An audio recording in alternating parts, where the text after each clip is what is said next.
اعوذ باللہ من الشیطان الرجیم بسم اللہ الرحمن الرحیم۔ اب دوسرا گروہ، ان الذین کفروا سواء علیہم انذرتہم ام لم تنذرہم لا یؤمنون، یقیناً جن لوگوں نے کفر کیا، اور یہاں مراد کیا ہے؟ جو کفر پر اڑ گئے۔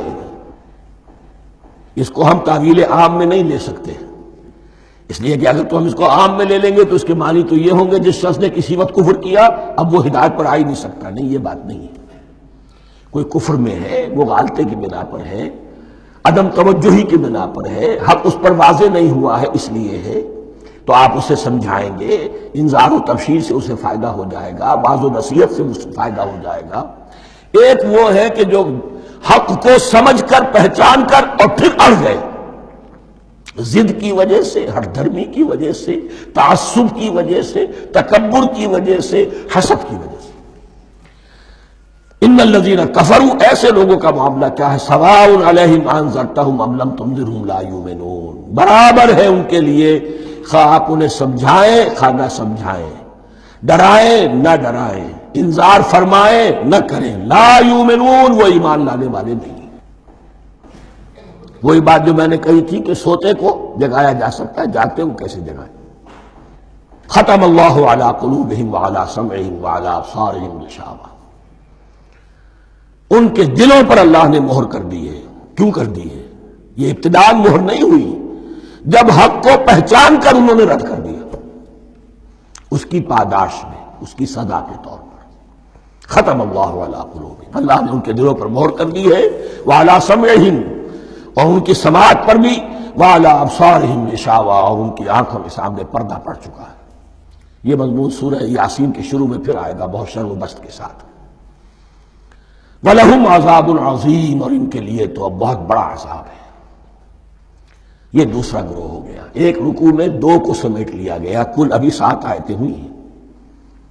ایک وہ گروہ جس نے قرآن مجید کی دعوت سے صحیح استفادہ کیا، ان میں طلب ہدایت کا مادہ موجود تھا، ان کی فطرتیں سلیم تھیں، ان کے سامنے دعوت آئی، قبول کی، اور قرآن کے بتائے ہوئے راستے پر چلے۔ وہ گلے سرسبد ہیں، وہ شجرہ قرآنی کے نہایت مبارک اور مقدس، وہ اس کے پھل ہیں۔ ایک گروہ وہ ہے جس نے حق کو پہچانا لیکن اس کو رد کر دیا اپنے تعصب یا ہٹ درمی کی وجہ سے۔ ان کا ذکر آ گیا بہت اختصار کے ساتھ، اس لیے کہ ان کا ذکر آپ کو بہت تفصیل سے مکی صورتوں میں ملے گا۔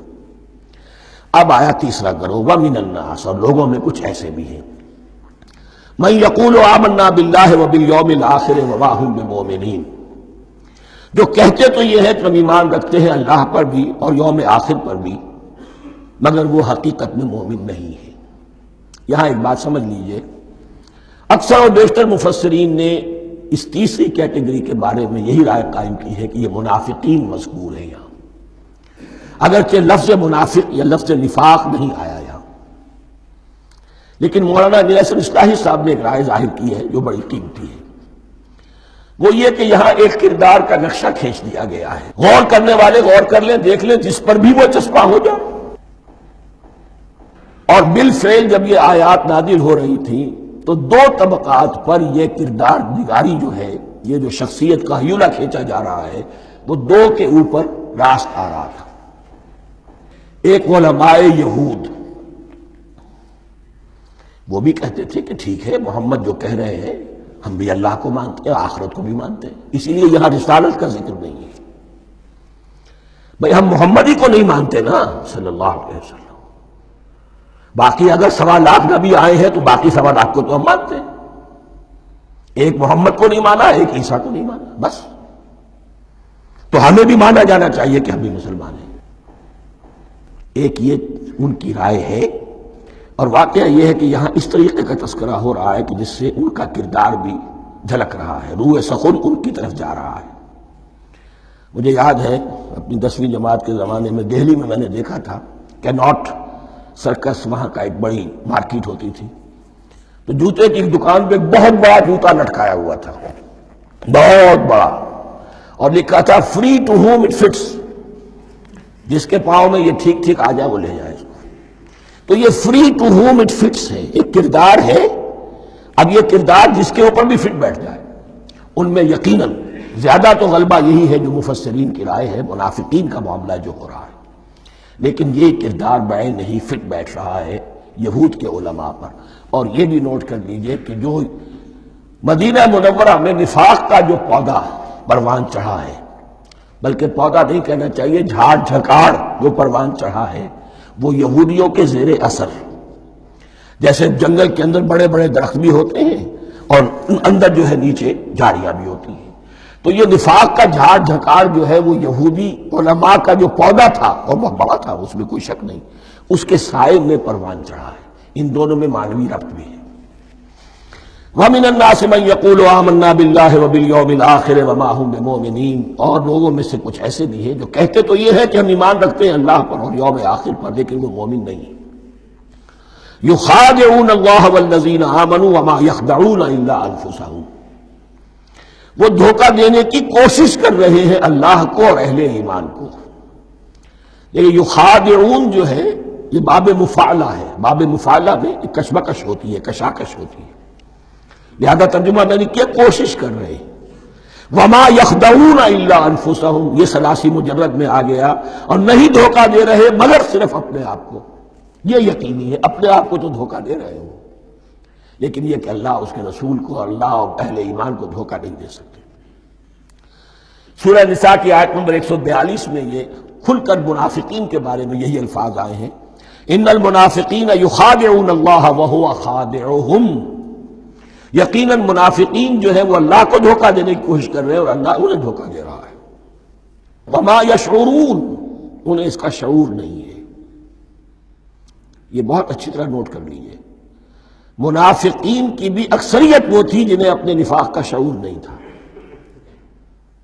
وہ اپنے کہیں سمجھتے تھے اپنے آپ کو مسلمان، وہ کہتے تھے یہ بے وقوف لوگ ہیں، محمد رسول اللہ کے بارے میں کہتے تھے یہ خام خواہ جو ہے انہوں نے لڑائی بھڑائی مول لے لی ہے اہل مکہ کے ساتھ، کیا ضرورت ہے، امن کے ساتھ جو ہے بات کرنی چاہیے۔ وہ سمجھتے تھے کہ ہم خیر خواہ ہیں، ہم بھلی بات کہہ رہے ہیں، یہ بے وقوف لوگ ہیں، دیکھتے نہیں کہ کس سے ٹکرا رہے ہیں، ہاتھ میں اسلحہ نہیں ہے اور لڑائی کے لیے جا رہے ہیں، تو بے وقوف تو یہ ہے۔ لیکن وہ سمجھتے تھے کہ ہم تو بڑے مخلص ہیں، ہم مصلح ہیں، تو ما یشعرون بہت ضروری ہے۔ بعض لوگ منافق ایسے بھی تھے کہ جو اسلام میں داخل ہی ہوتے تھے دھوکہ دینے کی خاطر، اور ان پہ پہلے دن سے واضح ہوتا تھا کہ ہم مسلمان نہیں ہیں، ہم نے اسلام کا لبادہ اوڑھا ہے صرف دھوکے کے لیے۔ اس کا ایک ذکر سورہ آل عمران میں آئے گا۔ لیکن اکثر و بیشتر منافقین دوسری طرح کے تھے جنہیں اپنے نفاق کا شعور حاصل نہیں تھا۔ فی قلوبہم مرض، ان کے دلوں میں ایک روگ ہے، بیماری ہے۔ یہ روگ اور بیماری کیا ہے؟ ایک لفظ میں اس کو تعبیر کیا جائے، کردار کی کمزوری، ویکنس آف کیریکٹر۔ ایک شخص وہ ہوتا ہے کہ جو سمجھتا ہے یہ حق ہے، حق سے بعد آباد، اب جو ہو سو ہو۔ ایک حق کو حق پہچان کر رد کر دیتا ہے، وہ کافر ہو گیا۔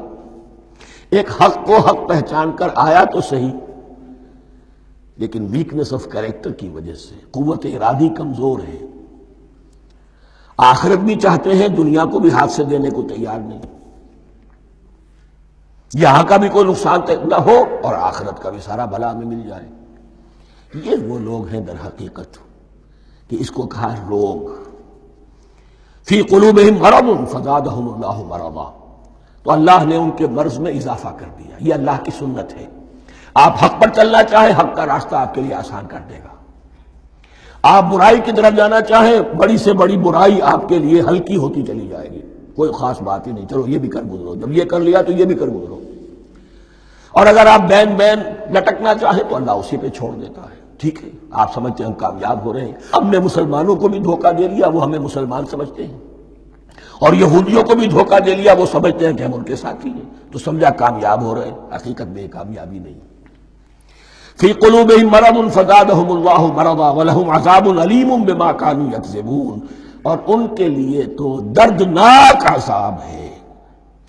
عذاب عظیم کا لفظ آیا تھا اوپر کفار کے لیے، وَلَهُمْ عَذَابٌ عَظِيمٌ، 7ویں آیت ختم ہوئی، اور عذاب علیم کا لفظ آیا یہاں، ان کے لیے دردناک المناک عذاب ہے۔ بما کانوا یکذبون، بسبب اس جھوٹ کے جو وہ بول رہے تھے۔ وَإِذَا قِيلَ لَهُمْ لَا تُفْسِدُوا فِي الْأَرْضِ، اور جب ان سے کہا جاتا تھا مت فساد کرو زمین میں۔ مراد کیا ہے اس سے؟ کہ جب محمد کو مان لیا کہ اللہ کے رسول ہیں، اب ٹھیک ٹھیک پیروی کرو، ان کے پیچھے چلو، ان کا حکم ہے تو جنگ کے لیے نکلو، ان کی طرف سے تقاضا آتا ہے مال پیش کرو، اور اگر تم اس سے کتراتے ہو تو فساد مچا رہے ہیں، جماعتی زندگی کے اندر فتنہ و فساد پیدا کر رہے ہیں۔ وَإِذَا قِيلَ لَهُمْ لَا تُفْسِدُوا فِي الْأَرْضِ قَالُوا إِنَّمَا نَحْنُ مُصْلِحُونَ، وہ کہتے تھے نہیں ہم تو صلح کرانے والے ہیں، اصلاح کرنے والے ہیں، ہم چاہتے ہیں لڑنا بھیڑنا کوئی اچھی بات نہیں ہے، ٹکراؤ تصادم یہ کوئی اچھے کام تھوڑا ہی ہے، بس ٹھنڈے ٹھنڈے دعوت دیتے رہو، جو چاہے قبول کر لے جو چاہے رد کر دے، خام خواہ یہ ٹکرانا اور یہ جنگ کرنا اور اللہ کے دین کو غالب کرنے کے لیے یہ قربانی دو اور یہ مصیبت جھیلو اور یہ مشقت برداشت کرو اور یہ چیز چھوڑو اور یہ ترک کرو، یہ کاہے کے لیے؟ وَإِذَا قِيلَ لَهُمْ لَا تُفْسِدُوا فِي الْأَرْضِ قَالُوا إِنَّمَا نَحْنُ مُصْلِحُونَ أَلَا إِنَّهُمْ هُمُ الْمُفْسِدُونَ وَلَٰكِن لَا يَشْعُرُونَ، آگاہ ہو جاؤ کہ وہی ہے مفسد، فساد پھیلانے والے، اس لیے کہ محمد رسول اللہ کی دعوت ہے زمین میں اصلاح کے لیے، اس اصلاح کے لیے کچھ آپریشن کرنا پڑے گا، مریض اس درجے کو پہنچ چکا ہے کہ آپریشن کے بغیر اس کی شفا نہیں ہوگی، اب اگر تم اس کے راستے میں رکاوٹ بنتے ہو تو در حقیقت تم فساد مچا رہے ہو لیکن تمہیں اس کا شعور نہیں۔ الا انہم ہم المفسدون ولکن لا یشعرون، پھر دیکھیے نوٹ کیجئے شعور نہیں ہے، شعوری نفاق اور شے ہے، غیر شعوری نفاق ہے کہ جس کا یہ سارا تذکرہ ہو رہا ہے۔ صدق اللہ العظیم۔